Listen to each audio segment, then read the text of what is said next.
Yıl 1985, New York.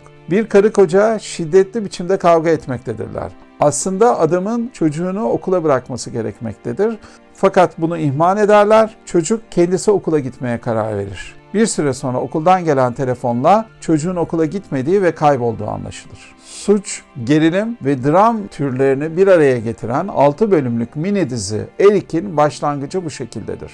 Ve her dizide olduğu gibi karakterlerin iç içe geçmiş hikayeleri anlatılır. Kaybolan çocuk Edgar 9 yaşındadır.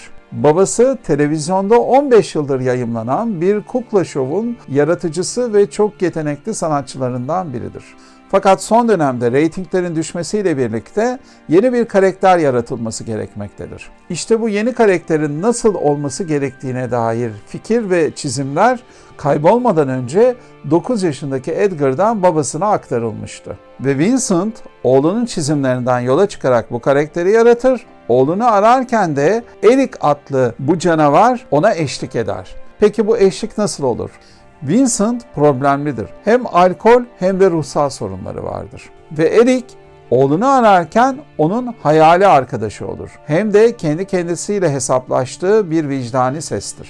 Ruhsal sorunlarının kökeninde de şehrin emlak kralı babasıyla olan problemleri yatmaktadır. Ve böylece yaratıcısı ve yazarı Abby Morgan olan bu dizi hikayesini giderek genişletmeye başlar. Yani aslında hikayede kaybolan bir çocuğun aranmasından yola çıkarak arka fonda New York'un 1980'lerdeki tüm o sosyal ve politik sorunlarına dokunuluyor.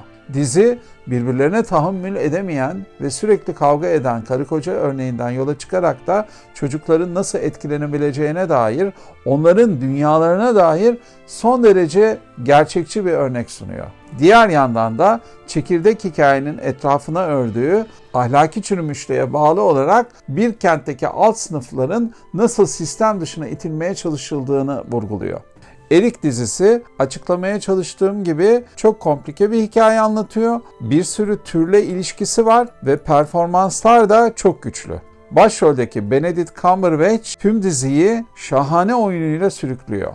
Karısı Cassie de Gabby Hoffman ve Kayıp Bürosu'nun başındaki Ledroit rolündeki McKinley Bulcher da baskın diğer iki oyuncu. Ama onun yanı sıra tüm oyuncular rollerine tam olarak oturmuşlar.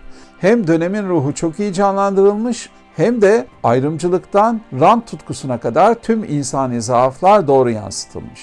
Dizinin esas önemli tarafı bir tarafta son derece sert ve gerçekçiyken diğer taraftan da Edgar'ın çizimleri ve Eric vasıtasıyla umut besleyeceğimiz bir dünyaya yer vermesi. Belki de bazılarınız Netflix'in bu dizisini oturduktan sonra 6 bölümünü birden izleyerek tamamlayacaksınız.